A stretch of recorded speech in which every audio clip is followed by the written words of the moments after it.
Hello and welcome to the BuiltOnAir podcast. BuiltOnAir is a regular podcast where we talk with everyday people and learn about the amazing things they are doing with Airtable. Today's podcast is sponsored by OpenSide, the leading solutions provider for Airtable customers. Check out openside.com to learn more about their products and services that can take your Airtable usage to the next level. Use promo code BuiltOnAir to receive $20 towards any product purchase. In this episode, we talk to Jonathan Shyman, a web designer and life coach. Although these may seem like two very different jobs, Jonathan shares with us that he uses a similar approach for both types of his clients. He helps people talk through their needs in order to find the best approach or solution to a healthier thought pattern through life coaching or a better online presence through web design. Later, Jonathan walks us through a prototype Airtable base that tracks the progress his life coaching clients make across their sessions. As we go over the base, Jonathan explains the ins and outs of cognitive behavioral therapy, a method of counseling which aims to help clients identify and avoid self-defeating thoughts in order to become more confident in their everyday lives. Jonathan designed the base to log clients' thoughts, summarize previous sessions, and prepare agendas for upcoming client meetings using Airtable's form views and rollup features. So if you wanted to go over one of your bases, I believe you were going to do one focused on your life coaching. I can turn the presentation over to you and we can take a look. Sure. So just as a word of introduction, so I had a different base that I wanted to show off, which was kind of like a B2B CRM that I made for one of my web design clients. And I just decided that, hey, this is my opportunity to kind of get out of the box. And I tried saying, you know what, forget about the web design, which fits a lot with Airtable. Let me try, or the PPC, I had another base about AdWords and keyword grouping. I said, let me try to bake a base about life coaching. So I haven't actually used this yet in my life coaching business, but it just clicked when I started building it. I said, you know what, I want to do this one on the podcast. So I apologize if a thing or two is rough around the edges. I'm sure some of the real experts watching this are going to be like, "Nah, there's a better way to do that," But this is the way I pulled it together. So let me, I guess, also a second introduction. So I have a very specific way I do life coaching. Okay, if anyone in the audience knows anything about life coaching, a lot of life coaches follow kind of a famous approach, like through the ICF, or Tony Robbins also is a very famous, well-known thing. My approach is using something called cognitive behavioral therapy. So cognitive behavioral therapy is developed for people with very severe depression, anxiety, a whole host of many other mental disorders that I'm not qualified to really talk about or treat, obviously. But I really learned a lot CBT for my own development as a person. And I fell in love with it. And I realized, hey, these techniques and these skills are something that a regular person could use to go from ordinary to extraordinary. It's not just for people who are struggling or people with disorders. It's just I'm going to try to help people through life coaching use these skills who are regular, ordinary, healthy, everyday people and take them to the next level. So the base is about how a life coach or in theory, a therapist could use the base to help them structure their one-on-one sessions throughout with their clients, and how they can organize and keep track. When you see a lot of clients throughout the week, it can get very confusing and disorganized in your own brain. And there's also some tools in there to share with the client. Okay, so this is the base, and like I said, it's kind of brand new. So it's called CBT test. CBT again stands for cognitive behavioral therapy, and we're going to focus right now on the cognitive. And what cognitive means is that a person's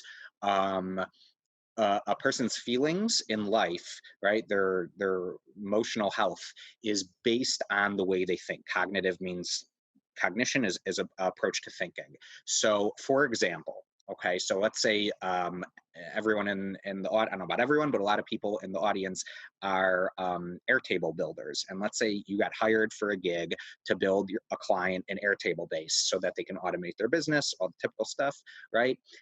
So you could have this developer, Airtable developer, and he could, right before the call, he could be thinking, like the client's not going to be happy with this, and I don't, I really, I didn't charge enough money for this, and I'm going to sound all nervous, and telling themselves all these kind of self-defeating beliefs about themselves. I'm not qualified to do this, and then what does that do? All those thoughts kind of send signals to the rest of my body, and my chest tightens up. I get butterflies in my stomach. I might start sweating a little. And then it creates a vicious cycle because I say, oh, I'm so nervous. I must really not be ready. I must really not. I should have practiced more. If I'm so nervous, it must be that I'm getting myself into something that I'm not ready for. Like a negative feedback loop almost. Right, negative feedback loop, right? So what CBT does is it helps the person identify, wait a second, these are just pop-up thoughts, right? You could be using a website and you could get this, you're trying to interact with the website, you get this annoying pop-up thought, right? So that's also here, you were trying to sit down with a client and go through this base and show them how awesome Airtable is, and this thought just gets in the way. It didn't come from somewhere. You didn't want it there. It's just getting in the way. And CBT is kind of about like how to hit that little X and replace it with a positive thought that will then trigger positive feelings inside you. So that is the a basis of great explanation of CBT and also a great nod to your other profession. Oh, thank you very much. So before I actually was using Airtable, I was using Trello to organize. Right. To organize when people new leads. So people would come onto my website, whatever 7% of them would fill out a contact form, and then they would get, like Zapier would send them into, this was a Trello board, and then this would be not yet followed up, no response, followed up with response, a client, and then completed as like no longer client. And then as I followed up with them, I would move them into the different columns here. Right.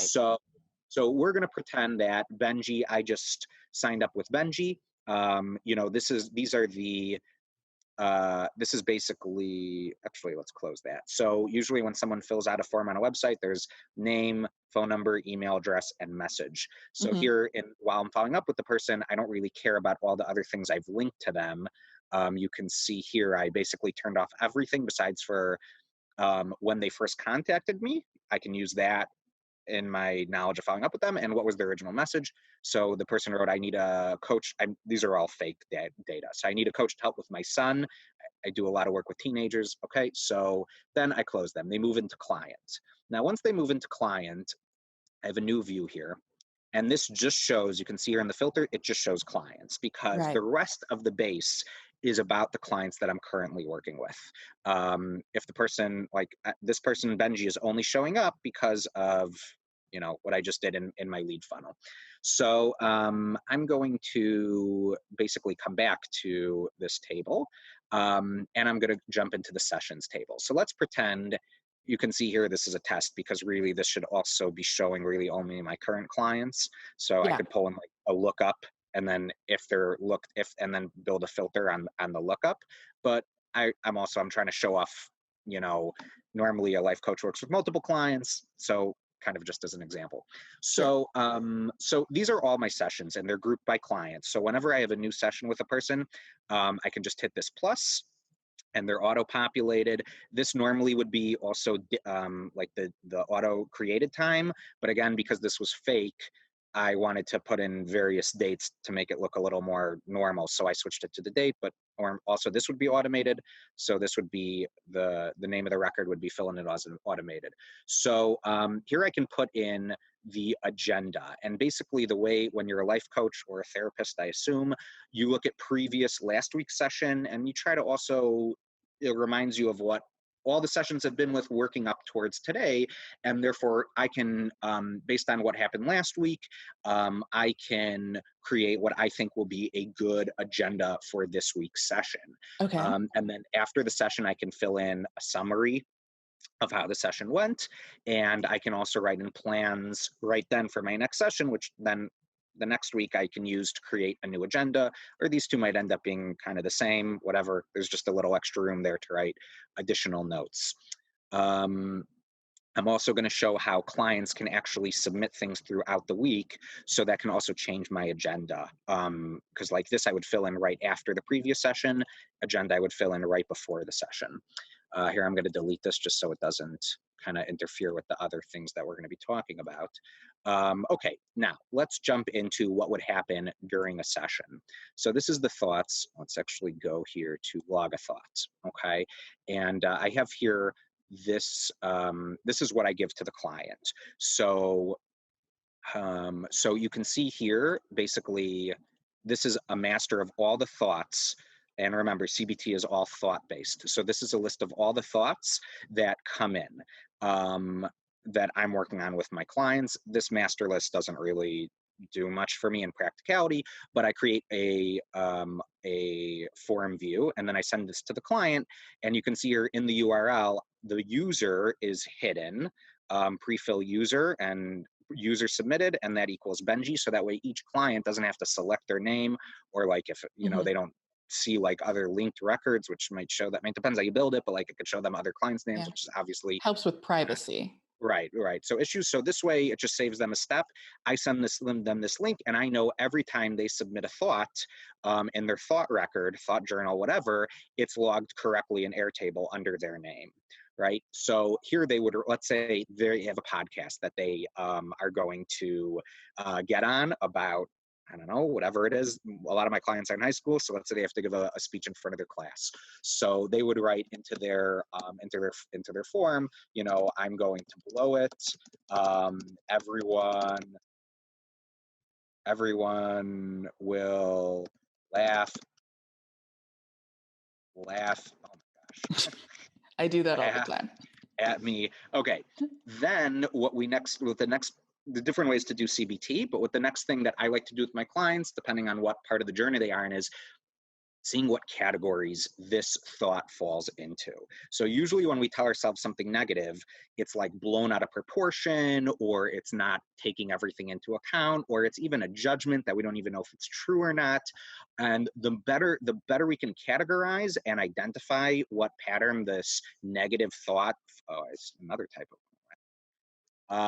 you know, the better we can categorize and identify, the easier it is to defeat and get rid of it. So there's a whole lot of categories. I just stuck to 5, especially when I work with teenagers, try to keep it simple. The first one is all or nothing. Is my thought all or nothing?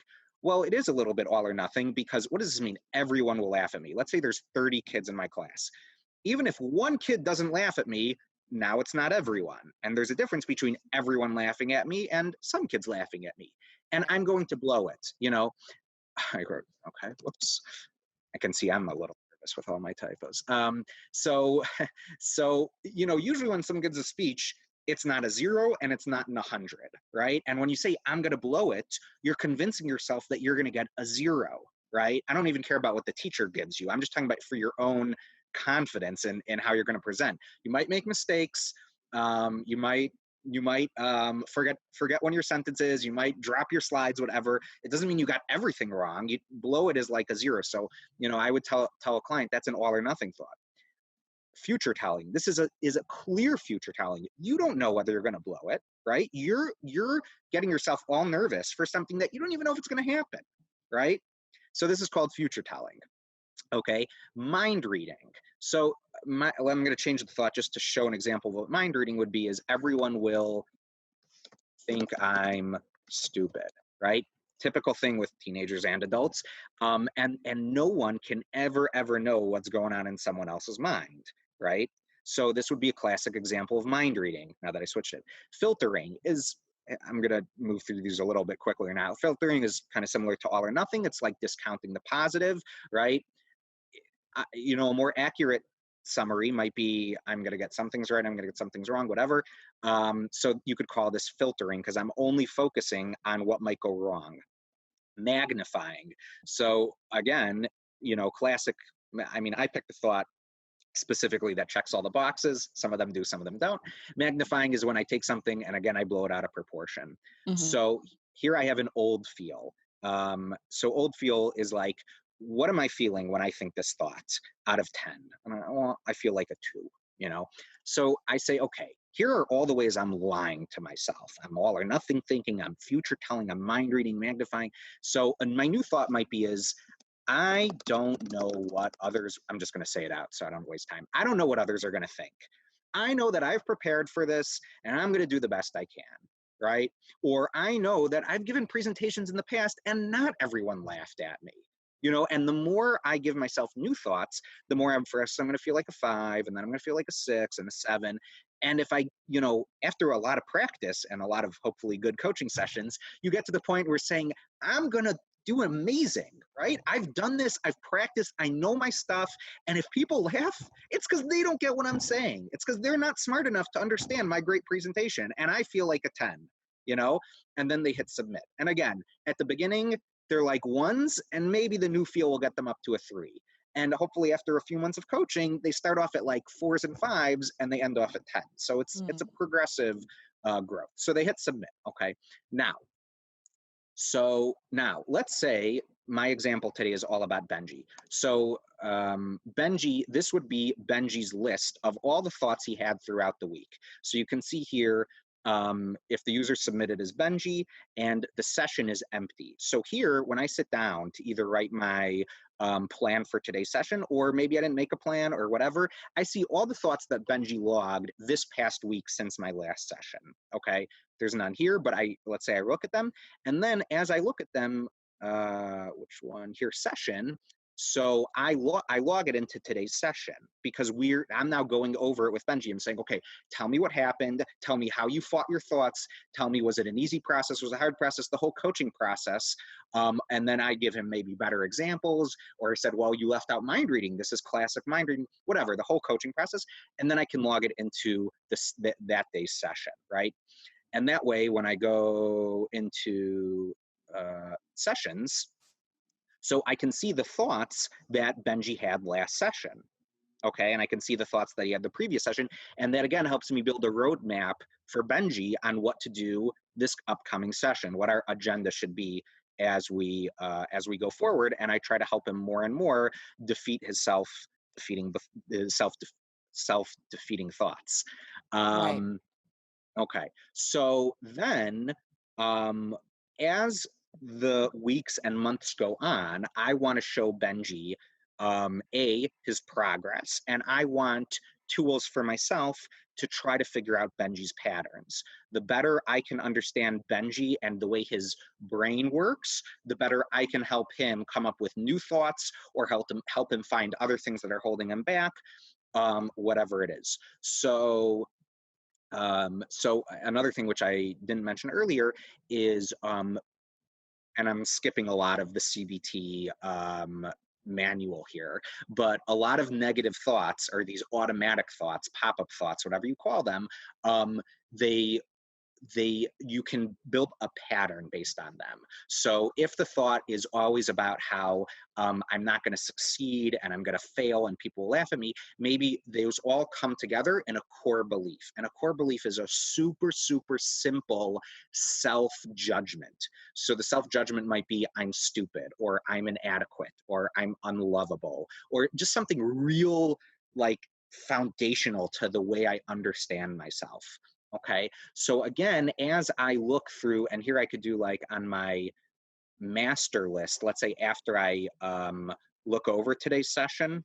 So really maybe I would do this like based on date, and that way right after the session, let's get rid of these.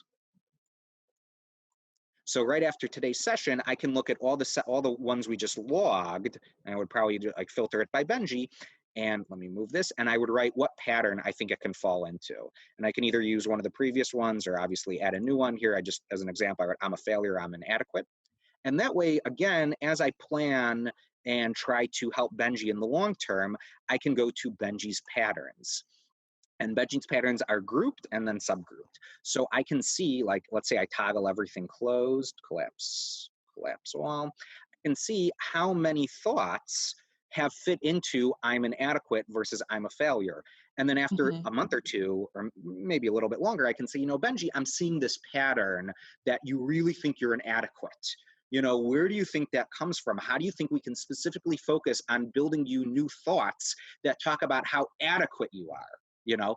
And then I can toggle this open and I can see if there's any repeating thoughts, like, why can't I ever get it right? I know with myself, when I was in college, I had this just automatic thought that whenever I saw someone, I guess I was coming from jealousy, whatever, I had this thought of, that guy thinks he's better than me, or she thinks she's so much better than me. And that was just like some super pervasive, just negative thought that got me to be mean to people and jealous of people, and so like on my Airtable, this one would just have 30 after like a month of working with a life coach, because I just had this thought crop up 6-7 times a day. Right. So the more I fill this in, the more these get grouped. Now, problem that a lot of Airtable might be thinking, if the person didn't type it in exactly the same, they're not going to get grouped together. I was just thinking that. Yeah. So there's like the dedupe block, which like has, I think, an algorithm. I haven't used that so much, but like I think it's as find similar, but then that also combines them, which I don't really want here. I want to show the client how many times they logged it. So okay, I might have to manually adjust a word or two to get them to grouped, whatever. I haven't gotten that far into using this base yet. So, time will tell. But the idea is I can see the most pervasive thoughts, and then I can see how those build into Benji's core beliefs and how much pervasiveness there is in a particular thought and in a particular belief. And then a cool thing about Airtable is I can see the averages here. So I can see on average where, what thoughts drag down the most, what thoughts have the lowest averages, and where there's the most opportunity for growth. So I have in here also a function where I have a couple hidden fields here where this takes the amount of stars and calculates it into a number, which I don't even know if I need it or not. Because I think Airtable can just look at the stars and I can build a formula off that. But I did that, and then I did the average of the two numbers. So you can see here actually, this is wrong. Sorry about that. I was tinkering and I must have edited something, but this is basically supposed to show the difference of here. This is 2 to 10. So this number is supposed to be an 8, and there's 1 to 10, it's supposed to be a 9. And again, this is the growth column. It's supposed to show the amount that the client made a change in this thought. Right. Okay. And then the last step is, another thing that I can use to help build a profile for a client is I used a rollup field here. And as Benji submits more and more sessions, I used a rollup here to see what are his most common categories, right? Is he a typical all or nothing thinker? Is he a typical filtering thinker? I had a client who the only thing she really showed was she was just such a mind reader, right? All she cared about, like all of us, we all care about what other people think. But instead of just saying, I'm nervous what other people are thinking about, she just always assumed that she knew what other people were thinking about. And it really made her, it really hurt her relationships with her friends and her family. And here would be like a very slated thing. It would be like 5, 5, 5, 5, and 100. Right. So this also really helps me. Like a good thing about Airtable is it can take a lot of data and give you great summaries. This is a great way for me to see a client that I've been seeing for months, and I can't like look at every single session at once, but this is a way for me, again, to see a pattern for a client that could ultimately help me identify a great way that's holding them back and a great path to success for that client. And then I think last but not least is another thing that I could share with a client, and that's the progress, which, again, I apologize that one of my most recent edits must have changed something here. But basically, this is, I have a hidden field here to take the date and to just remove the day and just show the month and the year. And that way I can group by month and year. And I can show, okay, on average, when we first started in October, you started off with 2s and you ended up with 7s, right? And then again, pretend there's a lot more filled out because this is just an example. And then by the time we finished, your average started off at, here it's 2.25. Let's pretend it's like 5. Your weakest thoughts, were averaging at 5s, not 2s anymore. And your best thoughts were averaging at 9.75s, and that way the client can really, because the client also, a lot of times they have this negative thought of, oh, I've been doing life coaching for 4 months and I've made no progress. Well, that itself, that's an all or nothing thought, because you say I've made no progress. It's filtering, because there's progress. For sure there's progress. It's not future telling, because he's assessing the past. It's not really mind reading. And is it, let's see what the last one was. All or nothing, filtering, and magnifying, right? Saying I've made no progress when the person has made progress. So there's so many thoughts that come up throughout a person's day. And here's a way for me to show, look at the progress you've been making. And then like even more recently, right before we got on the phone, I'm like, you know what, this would make a great block. So like the person could actually see a bar chart, going up as the months went on. This would be like this would be the growth number, right? So in October, your differences between your negative thoughts and your new thoughts was 4.5. And by November, the differences were 6. You were able to make that transition in a much stronger way. And then kind of next steps for this base would be to build out either more blocks or more charts showing where the client can see their most pervasive thoughts, or the thoughts that on average have the lowest scores, and be on extra alert for those thoughts. Or the other thing I like to do with clients is lifeline thoughts, where I had a client who he was going on a date. And he was so nervous. It was like his first real date. And he's like, Jonathan, I'm not going to be able to do CBT on the date. Like, I'm going to be too pressured. And the girl's going to like think like, what are you like logging on your phone all the time, And so we came up with this idea of lifeline thought, that no matter what negative thought popped into his head, he would reframe his mind. He would really just focus on this lifeline thought. And that would bring him back up from like a 2 to a 9. And the lifeline thought was, if this girl agreed to go on a date with me, it means she likes me. There's something about me that she wanted to get to know more. And that really killed any thought of, oh, this girl's not having fun. This girl didn't want to be on the date. This girl didn't whatever. And the confidence that lifeline brought him made the date a success. And it made, them want to continue dating. And it just filled that need perfectly. So like I could make another possibly, like I can make a checkbox when someone fills in a thought, I can make a checkbox and say, is this a lifeline thought? And then that way I can share that view with them. I could build a filter saying, where Benji is and lifeline thought is checked. And that way, if a person ever really starts having a panic attack, or right before a speech or whatever it is, they can, pull up that link of that view of, here's all my lifeline thoughts. So there's a lot of cool ways that we could take this base in the future. But this is kind of, let me make sure I showed everything. Master log of thought. I don't think I had any other views here. Yeah, that's basically the base in a nutshell. Well, that was great. You actually explained it very well for someone like me who hasn't had much experience or any really knowledge about CBT, but you broke it down in a way where while you were explaining it, I was thinking, oh yeah, I do kind of do that. And talking through how you've organized your base, it is made in a sort of logical way where you can have something as simple as a checkbox that reminds whoever's filling out your form, oh yeah, that is something that we had talked about before. Maybe I am magnifying a little bit. So I think it's a really good example of really what you have are just simple single line text fields, 5 checkboxes, and then some rating fields. And that's really all it takes to help people kind of think through how they're feeling. Mm-hmm. And then you have all this other stuff in the background that logs everything together. It helps you kind of organize yourself for the next session. And it helps your clients in the future see, oh, wait, I have actually grown. And that's actually a really great use of the chart block. Because that puts it really visual, something they could see right away. Yeah, I am improving. It's Right. great. Yeah, I put up here I tried picking some super generic, that's also, I wrote distortions. I didn't even use that word, but the technical word is cognitive distortions. It's because I'm distorting reality inside my head.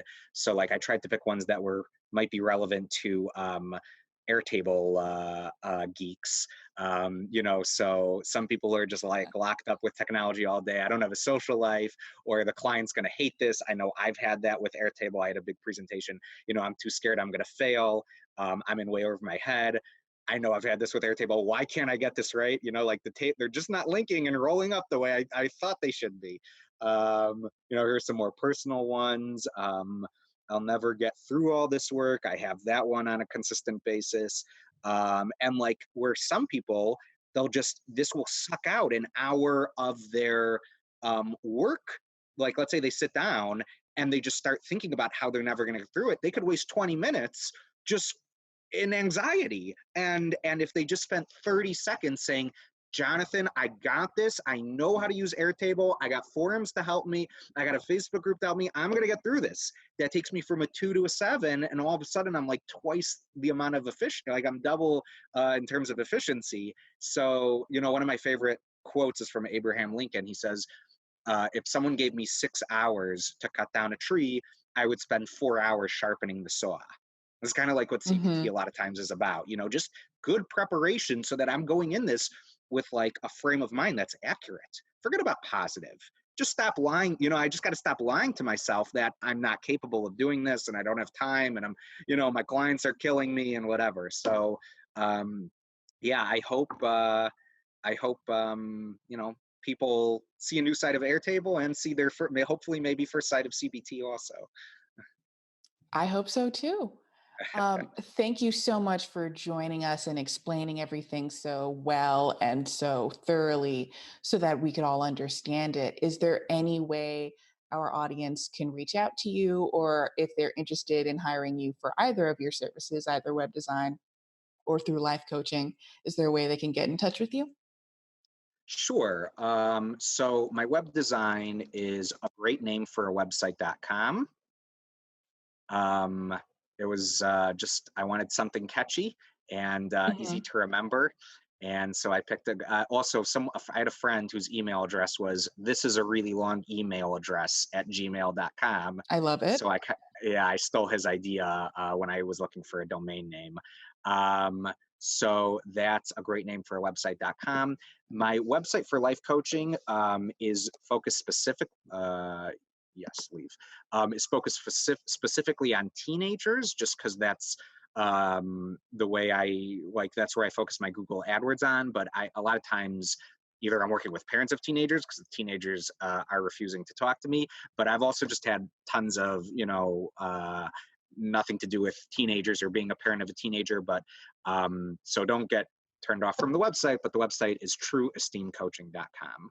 Okay, great. Once again, thank you so much for having us and going through the very, very important work that you do. It was great talking to you.